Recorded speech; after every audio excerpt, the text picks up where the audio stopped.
Ladies and gentlemen, welcome back for Day 2 of the Africa Economic Symposium organized by the Policy Center for the New South.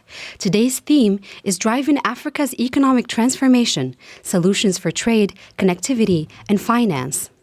Ladies and gentlemen, we will move to the presentation of the annual reports on the African economy, aligning the scales of integration, the transformative role of regional economic communities. Please join me in welcoming on stage Abdelaziz Eitali, Head of the Economics Department at the Policy Center for the New South.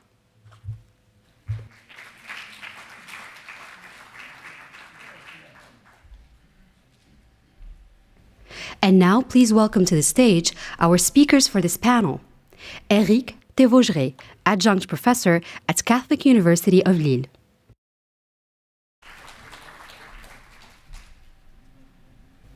L'Arbi Jaidi, Senior Fellow at the Policy Center for the New South. Ma Amara Akarouche, Senior Research Fellow at the Center for the Study of the Economies of Africa.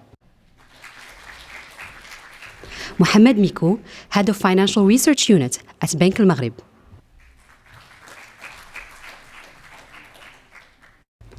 And Sampawende Tapsoba, Deputy Chief Economist and Director of Data Management.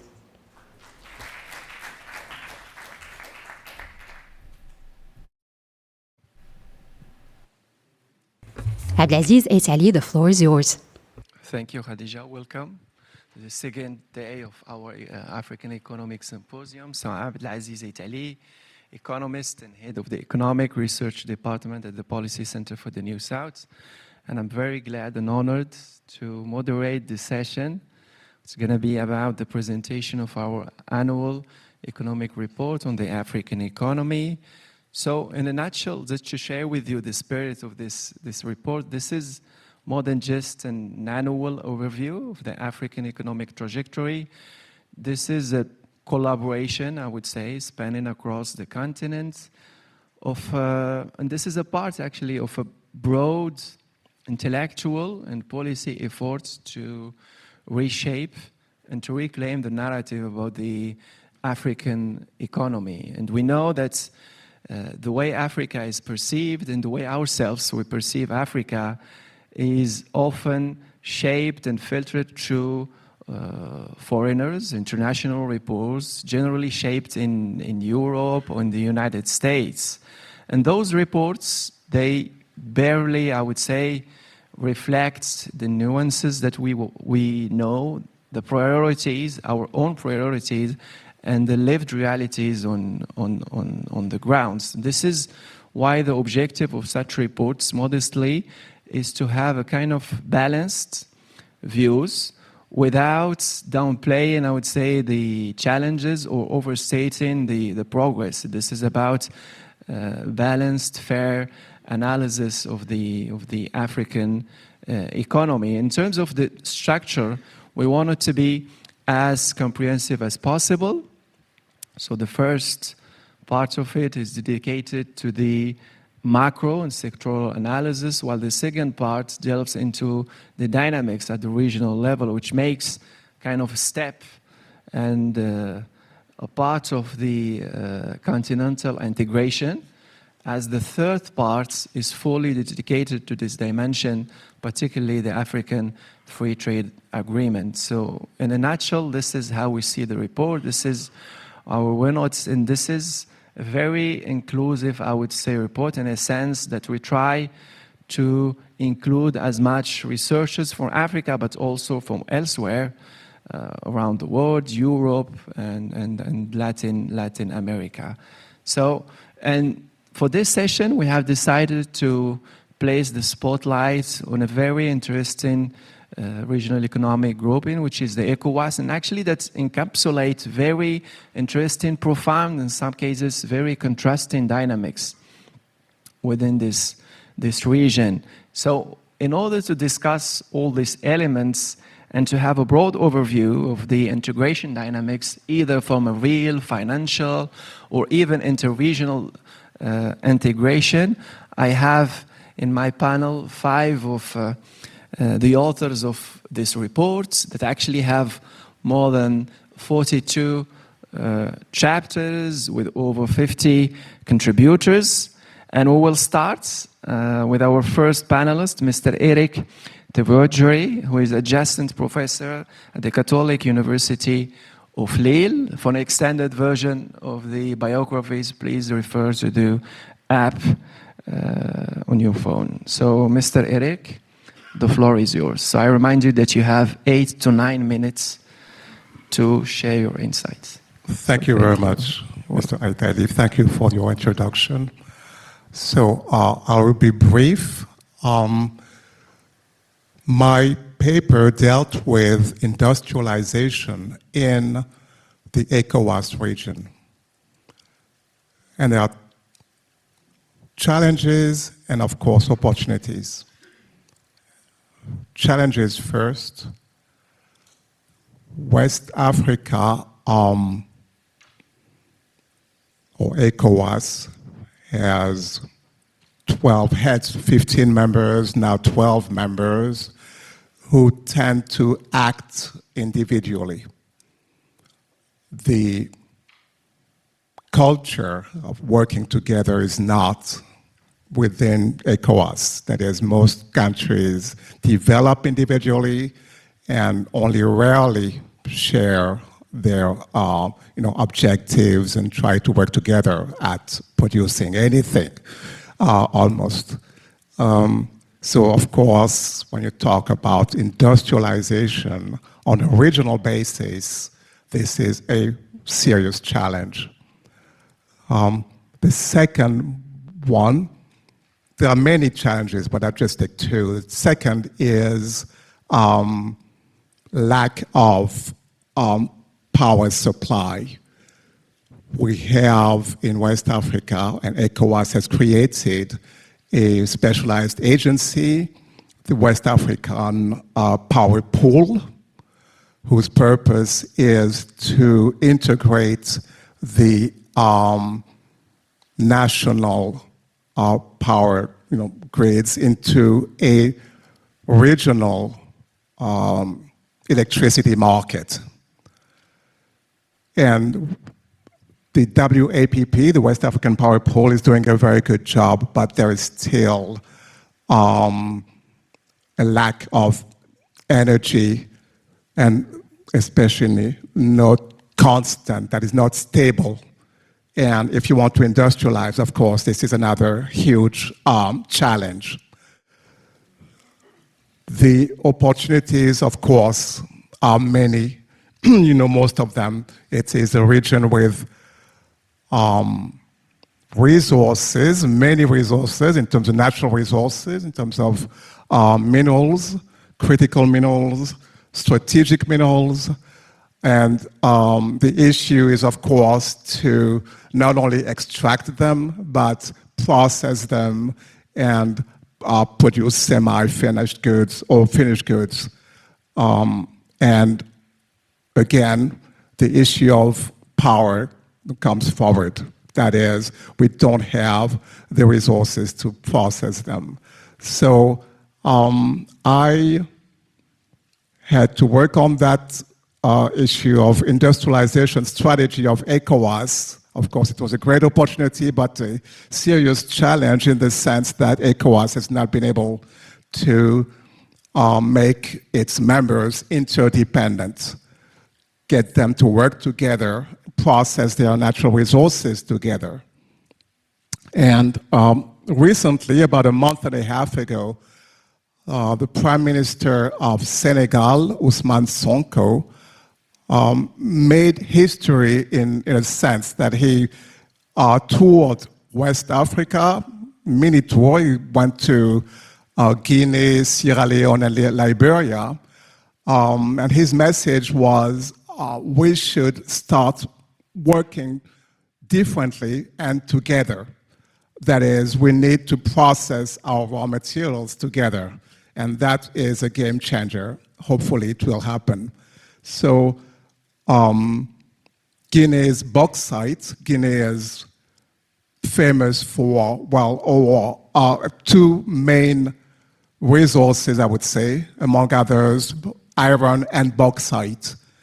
and Guinea is forced to export its bauxite raw because it doesn't have the resources to process the bauxite. And what Prime Minister Sonko is proposing is that Senegal's gas, it has huge amounts of gas recently discovered, could help power a smelter in Guinea so that Guinea's bauxite could be processed and maybe exported in the region and semi-finished goods produced in the region. Right? So, and he basically had the same message for Sierra Leone and Liberia. Sierra Leone and Liberia have significant resources in iron.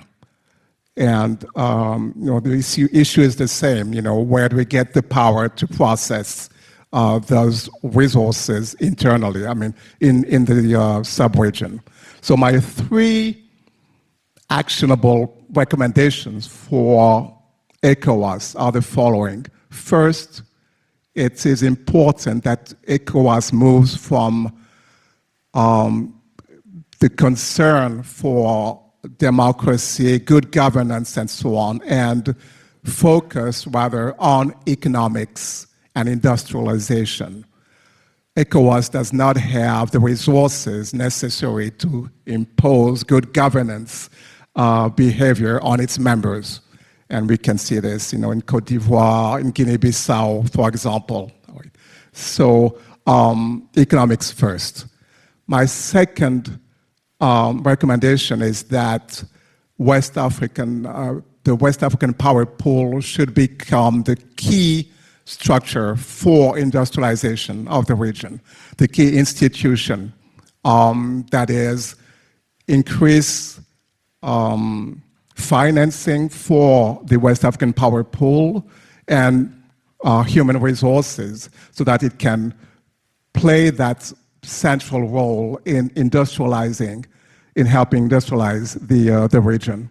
And the third recommendation is that ECOWAS move from a general facilitator to the role of, or make ECOWAS a project-based organization. Project-based means you have a specific objective, a specific project, specific good that you want to produce, and you make groupings to pursue that objective and to realize the objectives of the project. So, for example, let's say that you have a goal to produce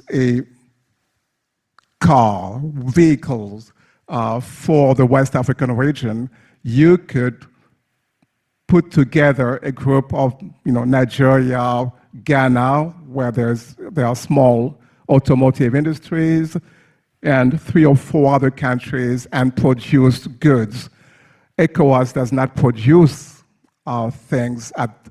goods at this point, and this, in my view, explains much of its weakness.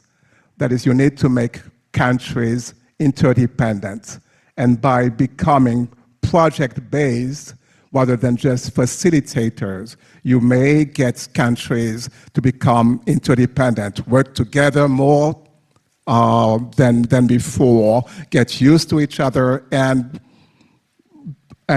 develop that political will to stay together and to produce goods together. So that's these are my recommendations. Thank you. Thank you. Thank you so much, Mr. Eric. So it's about being pragmatic, being actually prioritizing the economic dimension and creating this interdependence through regional economic value change. So let's take a look right now at the financial dimension of the integration. So Mr. Mohamed Miko, who is head of the Financial Research Unit at Bank al-Maghrib, if you may share your views from that perspective. I'm very pleased to be part of this panel. I would like to start my intervention with the two initiatives on the path of monetary integration in the region, in the ECOWAS. The first one is the eco-currency project, which has the ambition to implement a unique currency for the region with the objective to enhance macroeconomic convergence, to facilitate transfers, to facilitate trade, inter-regional trades, and also to own a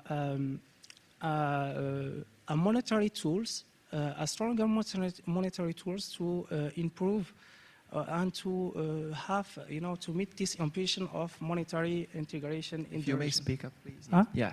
Better? Okay. I need to repeat the first part, or I may just continue? Okay. So the second initiative is the Pan-African Payment Settlement System, the PAPS-SS, which is a payment infrastructure that's promoted by the African Union. And this infrastructure enable real-time cross-border transactions using local currencies without using a third-party currency. And this is quite interesting in terms of reducing the cost of transaction and promoting the, let's say, the integration, monetary integration of the region and the Africa as a whole. So this initiative shows the motivation behind the monetary integration. We know what is how digital innovation can help with this dynamic. We all know the importance of digitalization and to succeed this digital, shift, the shift to a digital economy by all countries and, particularly, especially African countries. A step forward in this way could be the central banking digital currencies, CBDCs, that are, just a digital version of cash with some features that help to improve some challenges. Like in the way to digitalization, this will reinforce digital culture. It could also reduce the cost and maybe the cost of production and manipulation cash, and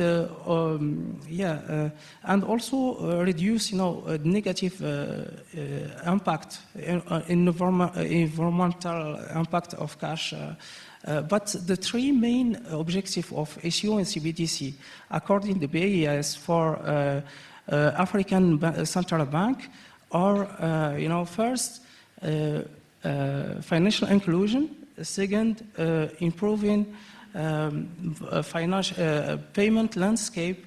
Third is to reduce the cost of transfers.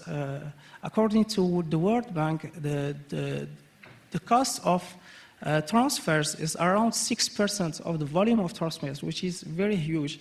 And there is a room to improvement in this part. So CBDC could help with all these challenges. The first one is very important, financial inclusion. And it's not only for the fact that Africa is a continent where financial exclusion is the most important in the world, but also because it's hiding some long-standing challenges like informality, what we have discussed yesterday in the last session, informality, and also the cash, this heavy parts of cash in our transactions in Africa, which have some negative consequences, like on, for example, tax collection and so on. So CBDC could help with all these challenges. It's not a miracle solution, and it comes with some risks. The first and the main risk in the literature about CBDC is banking disintermediation. What does this mean? This is just the shift between deposits in banking sector to a CBDC wallet. The deposit in Africa is the main funding source for banking system, and this shift could cause a lot of troubles for the banking sector around Africa.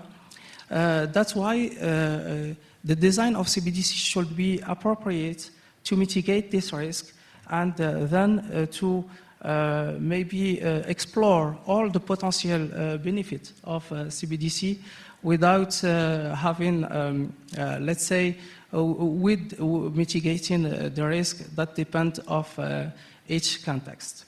My participation in my chapter in the report allows to see what is the impact, to quantify the impact of CBDC and to compare around lots of African countries and to compare it with OECD, for example, and we can see the gap between the potential impacts. That's why for African economies, to go ahead with CBDC, that need a careful studies to be aware about the risk and to mitigate them.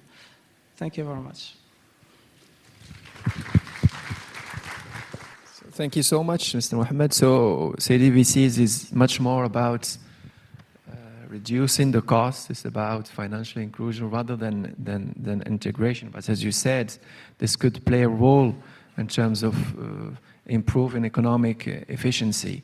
So right now, let's move to not what's going on within the ECOWAS, but the relation that the ECOWAS has been building in the last decade with other regional economic groupings. So we will focus here on the relation that's Nigeria, which is the largest economy of the groupings, with another economic power in the African continent, which is South Africa. So right now we will give the floor to Ms. Amara Ikuruche, who is a senior research fellow at the Center for the Study of the Economies of Africa. So the floor is yours.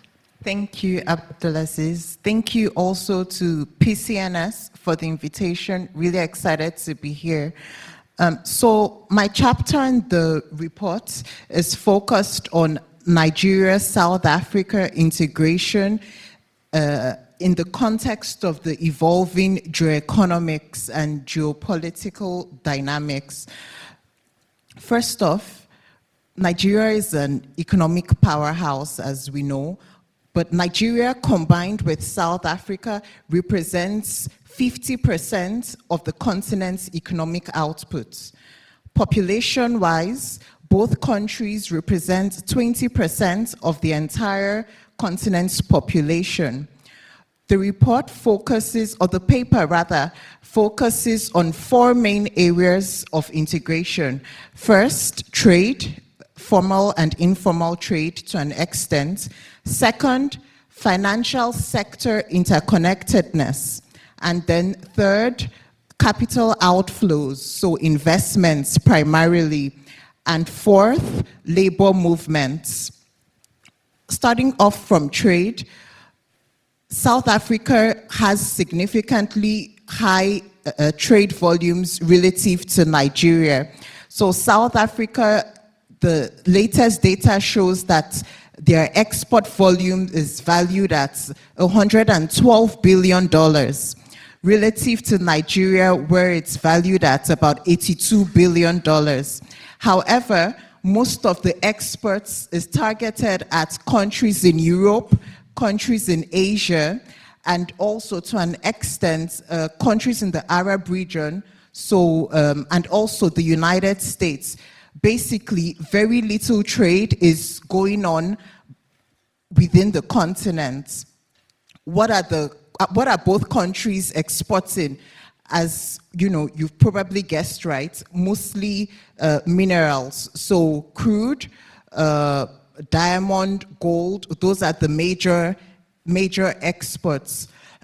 In very limited amounts, Nigeria exports fertilizer to South Africa, but it's almost negligible, very limited amounts. Also, there's a lot of trade going on between South Africa and other SADC regions. So out of that 112 billion, 10% of that trade is going on between South Africa and SADC and other SADC countries. For Nigeria, there are a few entry port states like Benin, Niger, where commodities such as second-hand textiles or second-hand automobiles, they come into those countries for the sole purpose of exporting to Nigeria. So that's when we talk about intra-African trade, that's basically the landscape. Moving on to the next area, which is financial sector interconnectedness. For Nigeria, there was a banking reform in 2004 where a lot of Nigerian banks were strengthened, their minimal capital requirements were increased, and so that improved competitiveness in the banking sector. So far, we have about 44 Nigerian banks operating in 21 African countries. So to a large extent, in the financial sector, Nigerian banks are integrated in the region. For South Africa, I think South African banks are operating in about 16 African countries. However, we don't see the presence of Nigerian banks in South Africa. Only one Nigerian bank has a subsidiary in South Africa, Access Bank. On the other hand, for South Africa, we have a couple of South African banks, I think 2 or 3 banks with a presence in Nigeria, which is understandable considering that both countries have good innovations or high-level innovations and competitiveness in their financial sector. Another point to note is that even for banks with subsidiaries in the other country, most of the operations are funded by local deposits, and so the risk in terms of financial spillovers is very limited. Moving on to the third area, which is investments. Here, South Africa is the clear winner, as there's a significant presence of South African telecom companies, so MTN, just as an example, large-scale retailers as well, ShopRite, as another example, insurance companies, investment companies like Stanbic IBTC. We have, they are very present in Nigeria. For the large-scale retailers, it serves as a pathway for South African goods to enter into Nigeria, and not only South African goods, but also goods from other SADC countries. Moving on to the final area, which is labor, movements of people, basically. The official figures show that there are about 30,000 Nigerians residents in South Africa. It's very possible that based on, so if you include the informal workers, that figure will definitely be higher. Most of these workers comprise of entrepreneurs, middle to high skilled workers, students also. Students account for is somewhat significant share of the Nigerian residents in South Africa. Now, how are both countries positioning themselves to benefit from the changing geoeconomic and geopolitical landscape? In two main, so there's a lot of activity with regards to mineral mining, right? South Africa, for instance, is about to start their rare earth mineral mining, following the footsteps of Burundi, which will definitely be a positive considering the role that these minerals play in the energy and digital transition. On the other hand, Nigeria in 2022 privatized its national oil company, and the following year established its first private oil refinery. This is basically a way to integrate or introduce private sector partnership into the oil sector, and over time serve the needs of Nigeria and also regional partners. Second is in terms of value addition. There's a lot of activity going on in terms of ensuring that local businesses operate at the higher end of the value chain and are able to, benefit from the global profits in value chains. And this cuts across basically nearly all the industries, or most of the industries. So textiles, energy, automobiles, green energy as well. However, there are certain challenges. So we have, for instance, xenophobia. There is the widespread belief, particularly in South Africa, that migrants from other countries are taking up opportunities that would rather benefit the local population. But evidence has shown that that's not the case. Whether or not those migrants are there, the local population will most likely not want to take up those opportunities. We've also seen how collaboration between both countries have led to significant impacts. First, in the health sector with regards to COVID, we saw how collaboration between the Centers of Disease Control helped both countries and also the entire continent to navigate the situation better.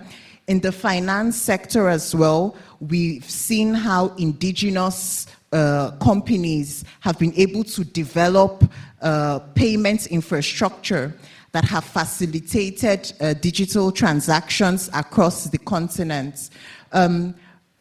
As I summarize, my three main recommendations in the chapter are: first, to better develop transport and distribution infrastructure, and linked to that, energy infrastructure, in order to reduce the costs of local businesses that intend to export.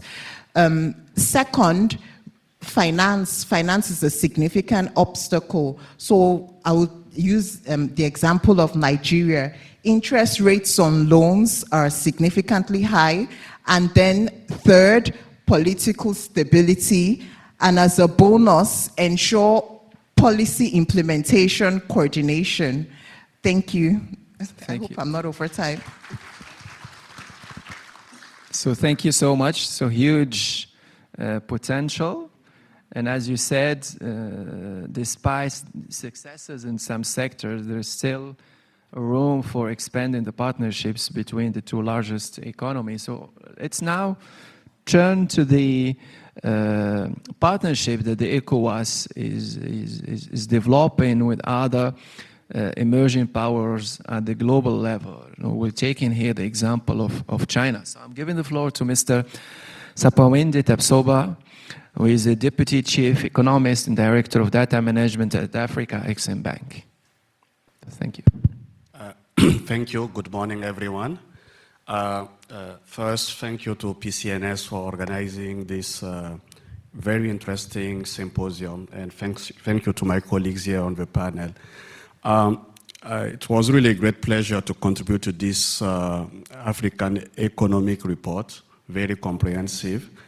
My section actually focused on extra-African trade and investment ties with China.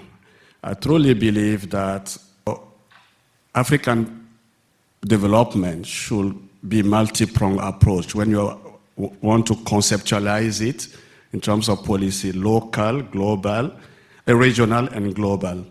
So my section will focus on the global part. How do you interact with the rest of the world and try to make it happen internally? What we did is to first focus on ECOWAS. I think ECOWAS, we have to give credit to the region. This is a bloc regrouping almost 15 countries through. There is a backlash recently, but I think it's temporarily, since 1975. And when you look at the dynamic of a region, some success has been achieved, right? You look at the trade integration, this is one of the most integrated regions in Africa. You look at the coordination of policies, you have some results. And I would like us to see ECOWAS as a market. This goes also for Africa. You know, for long, we are saying Africa is small, Africa is small. No, but when you look at the numbers, Africa is no longer small. And especially when you focus on ECOWAS, you know, actually we are talking about 500 billion GDP economy. You know, you're looking at the population. I will give numbers here.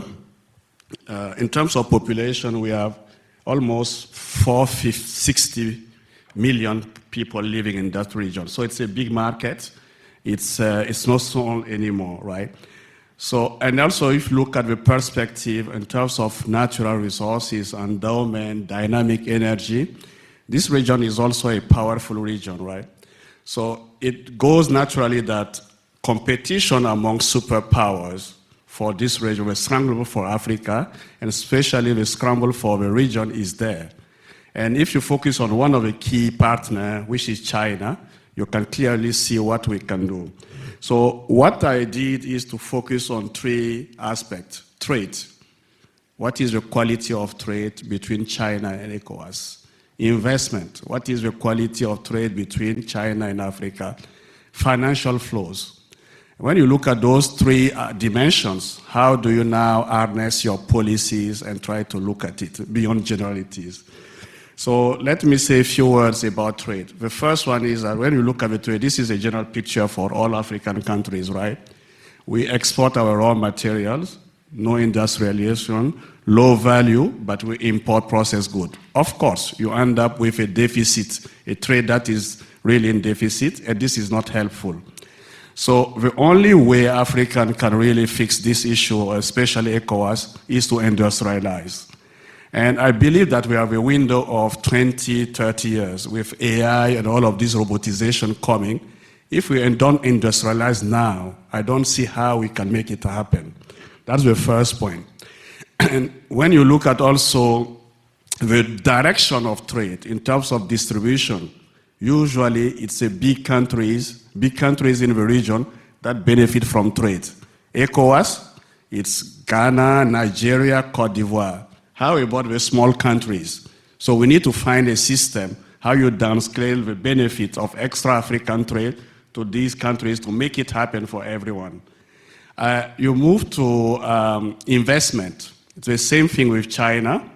You know, it's a concentration on construction, transport, manufacturing, none. How do we industrialize with a partner who invests in the non-industrialization sectors? So there is an awareness to be raised here. We need to move things around and say, if we want investment from other parts of the region, it should be in the industrial sector. And you look at the third aspect, financial flow grants. You know, it's good to receive money. It goes to have inflows. But I think the macro aspect is sometimes downplayed. Sometimes we look at the consequences of those flows. Let's say debt sustainability that has been addressed yesterday in this forum, right? It creates problems. So how do we work with our partners to move from debt-creating flows to more investment-creating flows and quality? Having said that, those are generalities. You take any economist, anyone will tell you we need quality trade, quality investment, quality financial flows. But I think for ECOWAS, what we need to change, and any regional integration in Africa, is really to move from political side to the economic side. When you integrate economically, you focus the policymakers to that part and bring them to cooperate on the political level. So in the report, we are trying to give some ideas. How do you, at the regional level, coordinate policies, craft policies for the quality engagement with China? It's a two-way relationship, right? China has to do some efforts, and we have something to say about that, right? As a market, you can negotiate. There is a scramble for Africa, there is a scramble for African region, so you can put the partners in competition and take the best you can from them. But looking inward, what do we need to do? I think naturally, jobs is a key. You need to look at how you harness your growth and job policies to those kind of extra relations in terms of, how do you maximize your industrialization? How do you put your people at work? This is important. The macro aspect, it looks like a generality, but when you look at the picture of Africa, several countries miss that point. How do you manage your relationship with the rest of the world in such a way you preserve your macro discipline? It's not about taking financial inflows, it's also looking at the long term, this debt sustainability that we talked about yesterday. The third and last point is, how do we put our regional frameworks, implementation? We have been talking AFCTA, even common currency, and so on. It has been a long time we are saying the same thing. How do we make it happen? It's not just AFCTA has a potential, ECO has a potential, but we have been talking about this for a long time. How do we make it happen? And I think the real solution is how do we make our regional economic blocks move from political governance narrative to say, let's focus on the economy. Let's have a common project. Let's take policy piece by piece, let's coordinate them and face the rest of the world. I think I will stop there. That was my contribution to the report. Thank you very much. So thank you so much, Mr. Tapsoba. So again, the idea of the project-oriented groupings that came out of the analysis. Now back to Mr. Larabi Jaidi, who is Senior Fellow at the Policy Center for the New South and also the editor of the African Economic Report since its inception. So, Mr. Larabi Jaidi, the floor is yours. Merci, ça passe. Si vous pouvez projeter la ouais, Voilà. c'est projeté. Merci beaucoup, c'est Abdelaziz. Je vais me permettre de basculer vers le français parce que c'est permis. Et je serai en même temps plus à l'aise dans l'expression de mes idées ou de mes arguments. In French. Of course, this communication is inspired by work done with Mrs. Halawi, who is also a fellow senior. And I was inspired by this work to ask one first question on this paradox we know in Africa right now. Commitment for an integration of the continent and the fragmentation that we are witnessing. The continent is witnessing in a number of regional economic communities. This is the idea that has inspired me to do this presentation.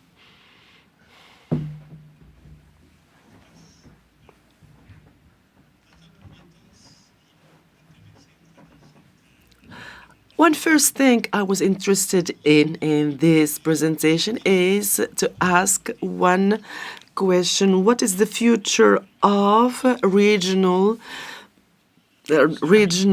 communities with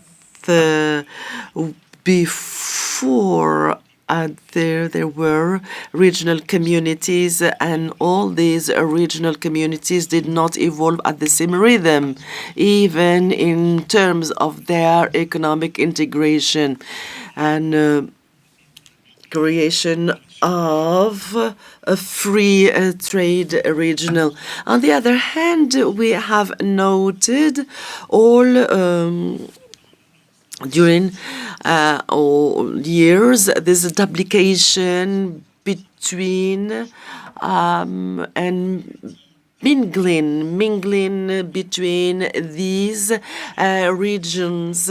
One country can be a member of different regions or different regional communities, but this disturbs coordination process between these regions. Now we are in a process of a mega regional community, and this started thanks to free trade processes, and this is linked to an ambition which is not free trade only, but a process towards a process of coordination of economic policies, economic integration, and another number of protocols, those of investment, intellectual property, and other sectors.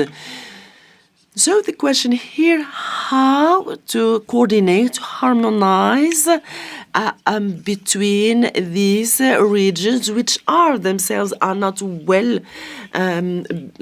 built with or within a larger process.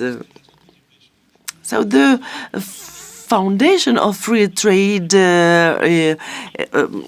regions shows that we're moving toward a unified market, but this market relies on these mechanisms, for example, joint tariffs, and there's no supranationality to hold,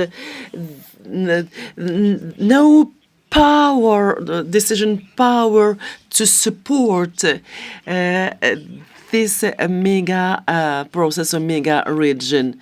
So this is the huge question: harmonization of economic policies. To come back to the ECOWAS, if we reason in quantity terms only, there are many limitations, given that ECOWAS is made of countries with unequal wealth and capacities. So ECOWAS represents 9% of GDP, and population is 16%.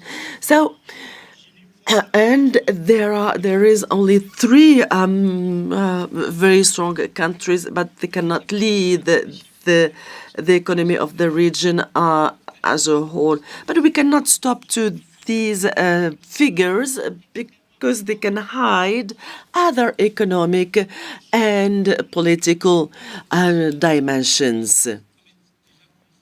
Now the symposium is a subcommittee, autonomous subcommittee in Africa. So this fragmentation of ECOWAS, it's no surprise, because behind this there are a number of tension, economic and political tensions, and it's at the same time a strategic disruptor. It's a new economic impetus, and also a leadership of this region, the ECOWAS. So there is a political process, administrative administrative process that prevents economic integration. At a time, there are a recomposition of influences and allegiances within this community. So are we in convergence or in contradictions in terms of these allegiances and powers? When we analyze the impact of ECOWAS, there are two dimensions. The economic impact, on the one hand, this is a short term because it's not very important, I will say yes. And two, there is impact or sectoral macroeconomic strategy beyond free trade. But in terms of security, there is a short, mid, and long-term impact. To come back to economic integration, what we notice, there are a number of indicators. ECOWAS countries have an average, besides Niger, this is beyond the average of the other countries in the region. Another indicator is inter-country exchange is reduced compared to other communities. Other indicators is the degree of integration. As we can see on the slide, besides trade integration and somehow the free trade and free movement, productive integration and infrastructure is very weak, in particular within the symposium countries. Last point. It is not about the weakness of countries, but also the countries of littoral. They have capacities of trade exchange, but represent an important infrastructure. In terms of security, there are three consequences. There are these jihadist groups proliferating in all the regions. We can see on the left side that show that these jihadists are on the three borders of AES countries, and these jihadists have or start having an impact on the coastline also, and there are other hybrid movements creating tension, ethnic conflicts, intra-country conflicts, with human displacement and threats, number of hybrid threats on these three countries. The last aspect is the future for this AES within this context. What are the challenges to create a new or alliance, economic alliance or economic community? The ambition of this African is faced with the fact or the difficulty of building a sovereignty built on three pillars: mastering natural resources, a creation of a common currency, and joint security or common security.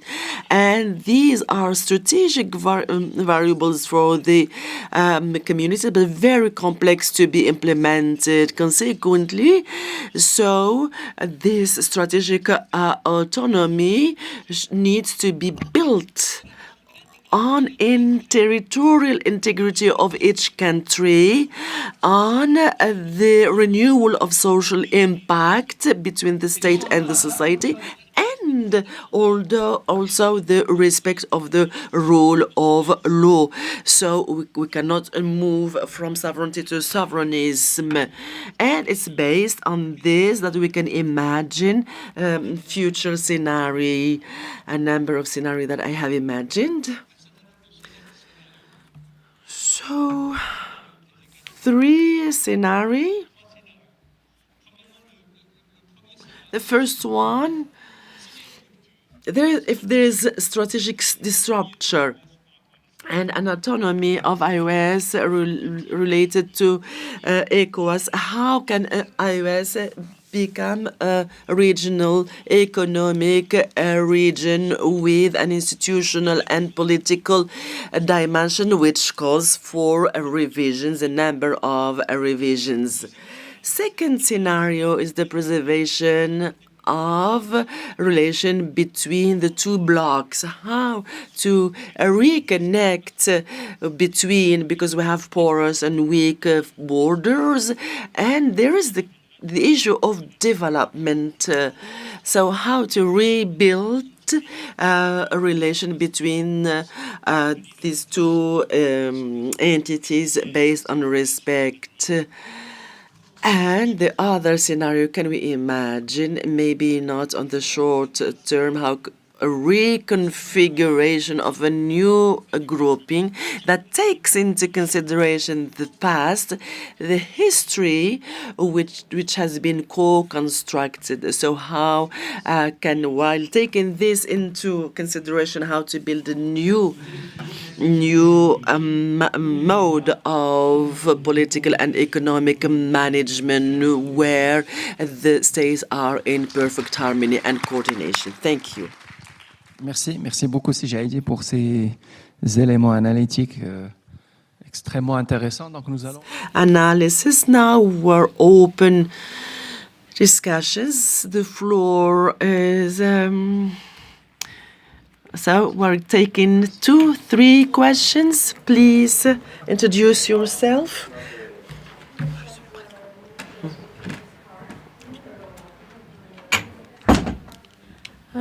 Good morning, everyone. I am Fatmata Jabi. I'm from the Gambia. I'm a PhD student in political science and global studies at UMCSP. I have a comment and one question. The first comment is around linguistics or the way we present information. I would just link it to what was said at the APSACO. One of the recommendations given by the speakers is that ECOWAS, the role of ECOWAS was brought up, and the recommendations were, I'm paraphrasing, but ECOWAS need to give up part of their sovereignty if they want integration. But as human beings, when you tell someone that you need to give up you need to give up something, that doesn't actually bring in motivation. But when we look at the ways we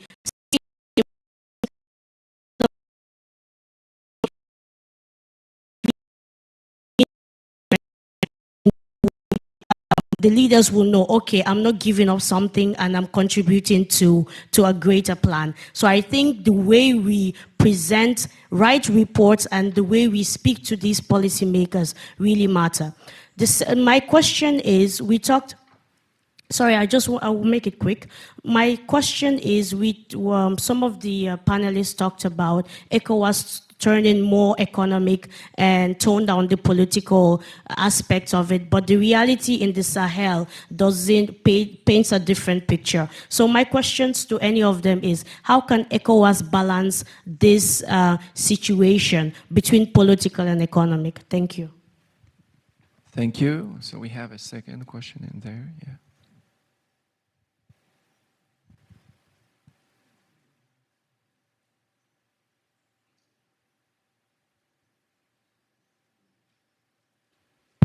Thank you. My name is Yasser Zenji, second-year student at the Faculty of Governance, Economics, and Social Sciences, majoring in Applied Economics. So my question is to Mr. Tapsoba. So in the field of political economy in general, we often talk about multilateralism as a solution to all the economic fragmentation in Africa. But for me, multilateralism is just another word to say balance of power, which we all know it doesn't exist anymore when we have the US leading the world's economy. So my question is, how can African economies and African countries in general develop a more resilient and more independent economies regarding other countries' hostile foreign economic policy? Thank you. Thank you so much. Yeah, we have a question in here, please. The first stage, yeah.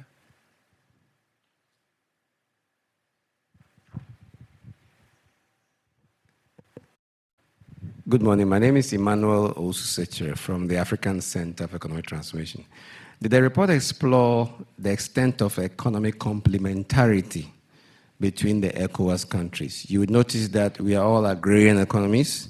We seem to produce the same things, natural resources endowed. But to be able to achieve economic integration, we need to explore very critically what are the economic complementarities between our countries and how can we develop that into cross-border industry value chains. So that's the question I have for the panel. I don't know which of them can take that. The second thing is that the difficulty of aligning foreign direct investment with our specific industrial policy action and development objectives is something African countries have done very poorly. Most of the time, we borrow for recurrent expenditure instead of growth producing or growth enhancing capital expenditure. How can that also be addressed? The report explored that as well. Thank you. Thank you so much. So maybe we'll start with Mr. Tebsoba.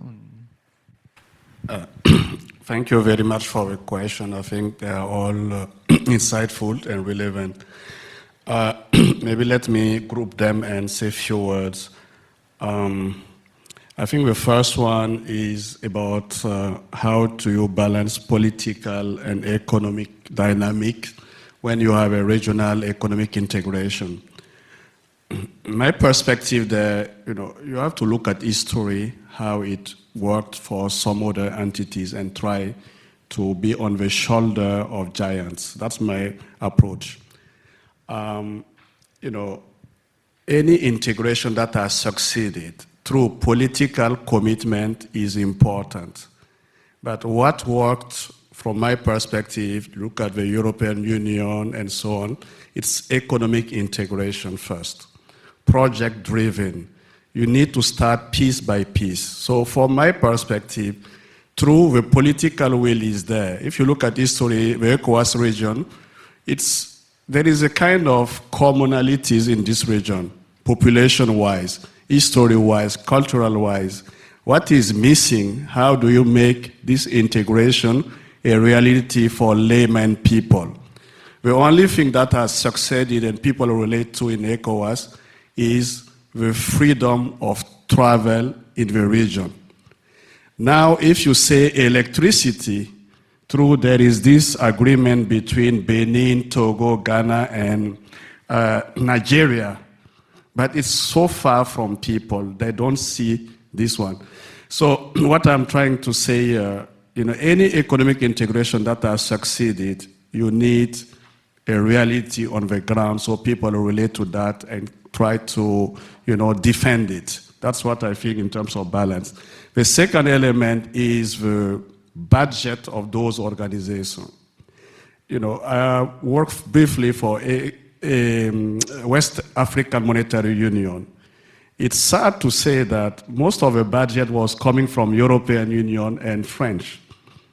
And same goes for ECOWAS. European Union is a big contributor, African Union and so on. How can you run with your neighbor's shoes or some other people's shoes? It's not possible. So African countries also have to look at this. The last point to this particular question is the leadership. When you take the game theory, for a cooperation to work, you need a hegemon and you need satellites. That's the way it works. If the leaders in the region, ECOWAS, it means Nigeria, Ghana, and Cote d'Ivoire. If those countries don't take their leadership in their hands, I don't see how it happens too. Those kind of things should happen. briefly, how do we build resilience for African economies? You know, this is a big question. In 2 minutes, I cannot address it. But my idea, or in a nutshell, one word, is economic development is the key to be resilient and independent. China has shown to us 15 or 50 years or 60 years ago, so many Asian countries were in the same situation as Africa today. What did they do to be developed and independent in the global, I will say, geofragmentation, geopolitical world? It's economic development. So I truly believe if you make it happen, you get your say in the stage. On that point, I was telling one colleague yesterday, something has gone unnoticed. If you take Africa GDP today, we cross the mark of $3 trillion US. And if you look at history and you look at the data, only 9 countries have done it so far. China, US, Germany. So if you compare, Africa is not small anymore. There is a way to go, and we need to learn from those superpowers, what they did and grow. Last point is, quickly, how do you align FDI with industrial strategy? That's what we are saying, right? How do you build industrial strategy in the region? Economic complementarity. It's about project first. You need to think about project. And that's why I don't think the Sahel move, for me, it's not a long-term perspective. This might be political. If you look at the way they need to go economically, they need to think about the littoral countries. They cannot stand alone. They are too similar to be complementary to sustain. Thank you very much. Thank you so much. So, Mr. Eric, maybe on the complementarity side and also on how to align capital flows with... Yeah, yes. So I would like to address the first question first. That lady who asked, how can you give up your sovereignty and for what? What for? My answer is if you develop in terms of project, that is, if you develop regional value chains with an outcome in the region, you create quality jobs, you increase revenue, and of course, you increase commitment on the part of the countries and stakeholders or populations will see the results in the sense that their well-being will be enhanced. So projects bring results and develop commitment. The second question was politics, reality of the Sahel with insecurity and so on versus economic integration. And it comes back to basically the same, in my view. If you are economically prosperous, this protects you to some degree from jihadist insecurity and so on. Jihadism feeds on lack of opportunity, lack of resources, lack of wealth, basically. So you have to fight against this. That is, you have to create jobs, quality jobs. And how do you do this? Even if the economies of the regions are not complementary, you train people, you have technical centers, you train people to become proficient or to become able in specific industries. It could be automotive industries, it could be food security or food sovereignty, it could be health. You train people so that they can take advantage of and get quality jobs. That's how you develop in each country an ability to become, that is to work in to integrate with other economies. I'm thinking in French, sorry.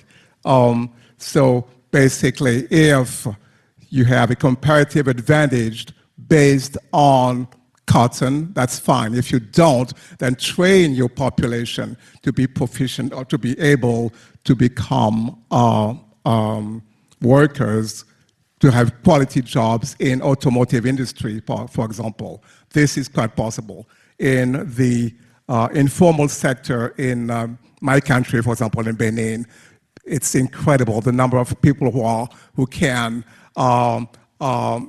take an engine, take it apart, and tell you where the problem is, what the problem is, and how to fix it. But they don't have formal training. So these people can be trained and get quality jobs. And this, of course, increases your first knowledge of what regional integration is and your reason to benefit from, or your reason to stay within a regional integration block, because you benefit from it directly.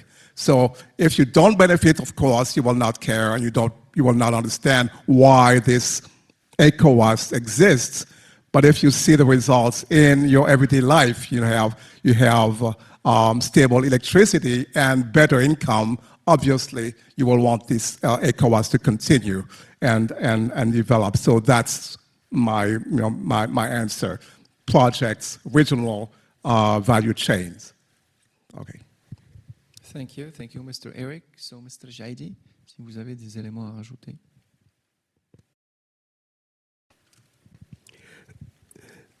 Personnellement, enfin, j'observe pour le cas de l'Afrique comme pour d'autres régions du monde, même pour l'Europe, que quand il y a une crise politique que traverse un ensemble de groupements économiques, grouping, we tend to have a minimal vision, which means we tend to implement projects, technical, economical projects, creating wealth, developing infrastructure.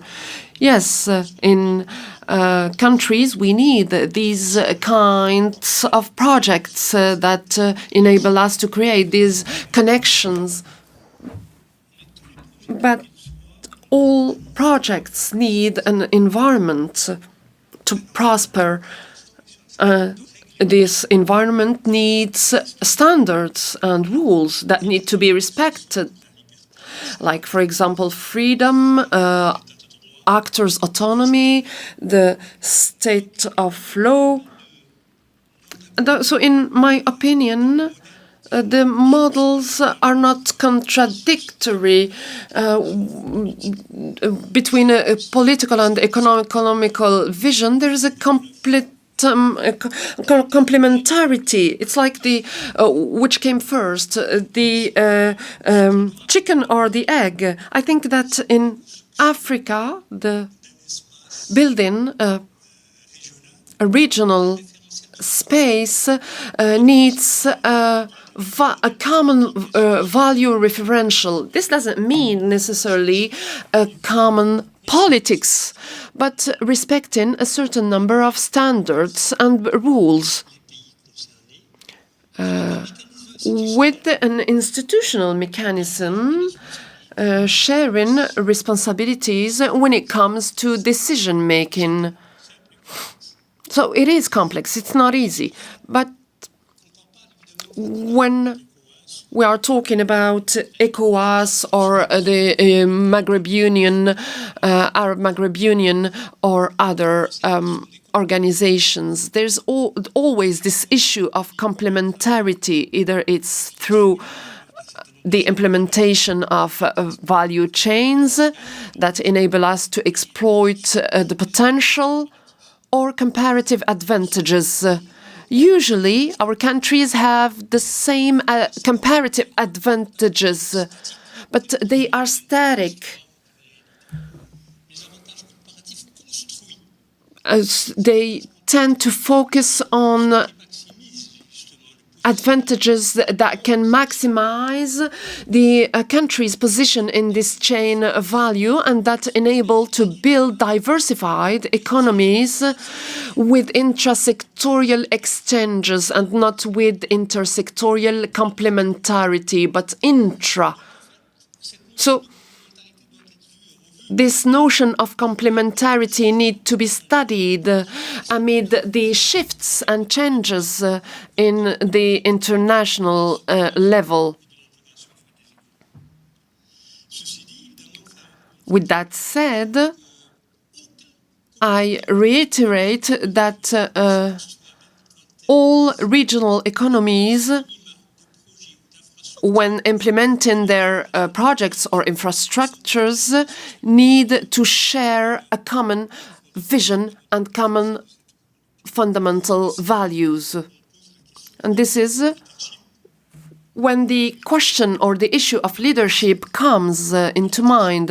Political leadership, the political leadership, for example, can be conducted or held by Cabo Verde and not necessarily, for example, Nigeria. Each country is able to be a leader because we need to build a consensus around our mechanisms of decision-making that needs to take into consideration not necessarily the common consensus principle, but or just, for example, majority, the qualified majority.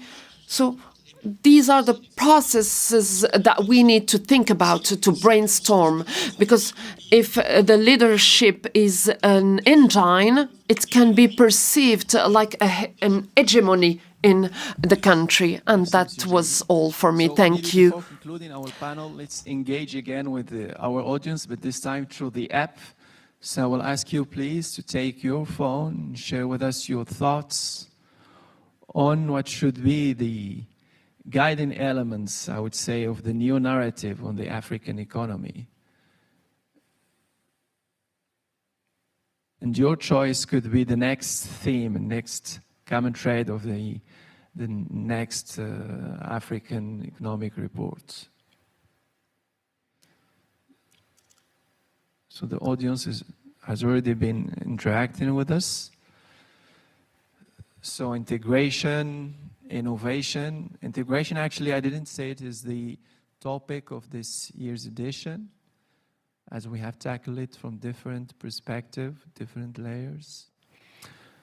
So climate, of course, innovation, partnership, cooperation.